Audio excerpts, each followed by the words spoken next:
of our barn quilt video series.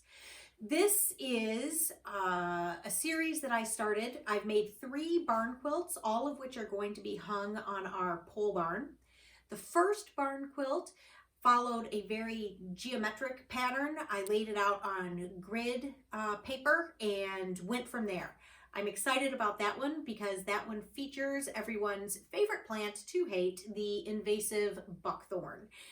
Steve and I have pretty much dedicated our lives to eradicating it, so of course I wanted to incorporate it into any art that I put outside. The second barn quilt, instead of using a grid layout, I instead used a template or a stencil to trace what I wanted and then go from there.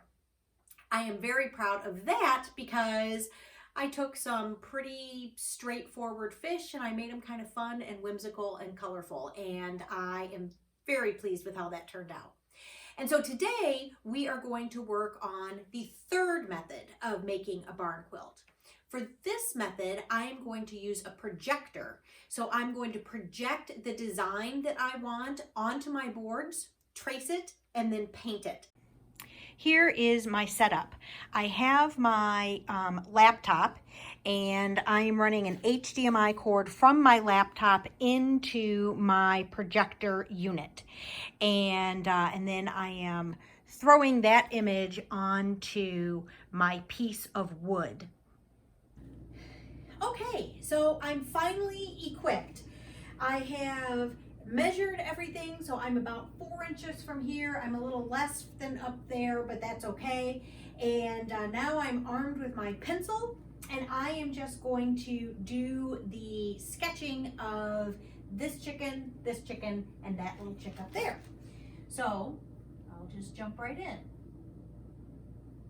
I have not started painting my other barn quilt because getting this projector set up is kind of persnickety. So I wanted to get that done so that then I can put my projector away and I can just get on to the creating part. I was disappointed when I made this chicken that I took everything down because, well, I had to because I had not primed my other boards yet. And I needed my projector for my classroom. So I had to dismantle. In hindsight, you should have all of your boards primed, base color on, ready to go so that you can just spend one chunk of time, get your projector set up once, get everything traced out, and then be done. That is the way I should have done it, and I encourage you to do it I encourage you to do what I didn't do but should have done, because that would have been better. Okay, so it is finally time to get painting, which is, of course, my favorite part because that's everybody's favorite part. And as a bonus, we also get to do a little bit of chemistry today. Yes, that's right, chemistry. So let me tell you a story. Once upon a time, there was a girl, that was me, and she was trying to make some barn quilts. And she discovered that while the flat exterior grade paint was perfect as her base coat, she did not like flat exterior paint very much for the detail of the artwork. It just doesn't have that same pop that it would if it were semi-gloss or glossy. And you might remember that I got all of my paint on super duper secret sale, so I didn't really get to pick what my finish was. So some of them are in glossy, some of them are in flat, some of them are in satin, and I just go with whatever. But I know that I do not want to use flat for very much. And I also know that I want to make this chicken in white. And the only white paint that I have that I would use on this is my flat white exterior. So, with a little help from Google, I have decided that I'm going to take my flat white paint and I'm going to turn it into a glossy paint. And you're thinking to yourself, wait, what? Can you do that? I certainly hope so, because that is indeed what I'm going to do right now, or at least try. Now, if this fails, I always have a backup plan. And my backup plan is not paint my whole board and start over again. No, that's not my backup plan. My backup plan this time is if this paint does not look like I want it to look, I will then go to the craft store and I will buy some higher gloss acrylic paint. That is in fact the white that I used on my fish barn quilt, which is right here. But my fish barn quilt paint was just this little teeny weeny bottle. And I do not have enough left in this little teeny weeny bottle to do my great big honkin' chicken. So I'm going to try to make my own. My backup plan, however, is to go and get a great big huge honkin' container of this acrylic if I need to cover over my white. But I am optimistic. Google kind of made me think that this was going to be a cakewalk. So let's see if we can make ourselves some glossy paint. I am going to start by putting some white paint in a container. And I picked a just a cheapo Tupperware container because I'm probably not going to want to eat out of this again. And I can throw this one away. So that's my plan. Okay, so now I have my white. Let me put my lid back on so that I don't have a catastrophe. We do not need a catastrophe. Okay. And then I am going to use a can of polyurethane. Now, I purchased this polyurethane for my barn quilts with the express purpose of coating them after they were all done to provide them a little bit more protection against the elements, since they are going to be hung outside and I don't even have an eave that they're hanging under. I mean, they're just out there baking in the sun and getting hit by all the sleet and the rain and the hail and everything else. So I figure the more protection, the better. So I bought the polyurethane with the idea of coating the outside. But then when I was trying to figure out how to make glossy paint out of flat paint, they said, get yourself some polyurethane and mix it in. And so that is what we're going to do.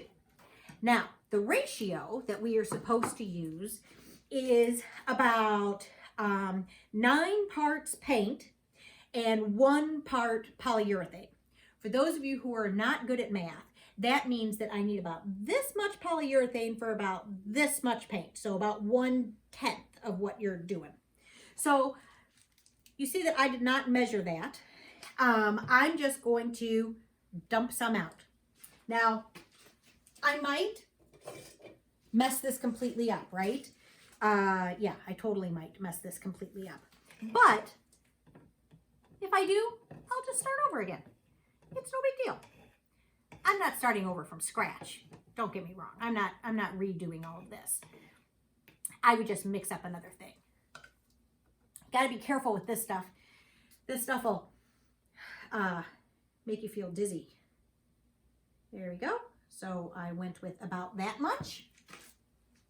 And now I'm going to get myself a paint stick and I'm just going to stir it up. Now, I don't know that I'm going to be able to see a difference here,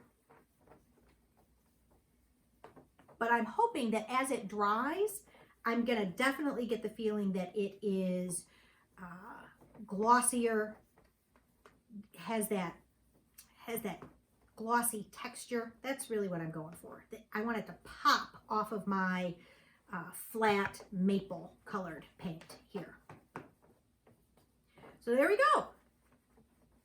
All right, let's give it a shot. See what we got. I thought I would just compare for you the paint. Over here is the flat white paint, and here is the glossy paint that I just mixed up. And I hope you can see this on the video, but there really is quite a bit of difference. This is definitely going to look glossier and more vibrant. So far, I am very pleased with my progress. So there's my first coat. I know, it looks kind of terrible right now, but it'll look a lot better after a second coat. So you see that I set my first, my white chicken with only one coat on it. I set him over here to dry, and I'm gonna go ahead and get started on the second coat.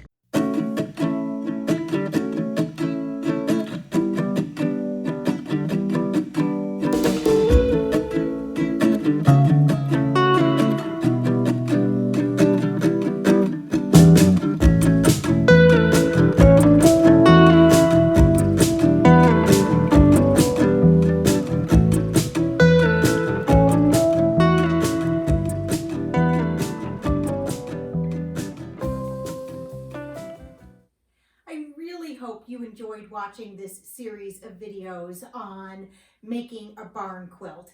I am sure that I am going to smile every time I pull into my driveway now, and I just think this was just a great way to spend some cold winter days. So just as a reminder, I have 2 coats of exterior grade primer on each of these boards, and then I have several layers of paint. Pretty much I always needed to do 2, sometimes even 3 coats. And then once I was done with that, I put a clear polyurethane over both the front and the back and the edges.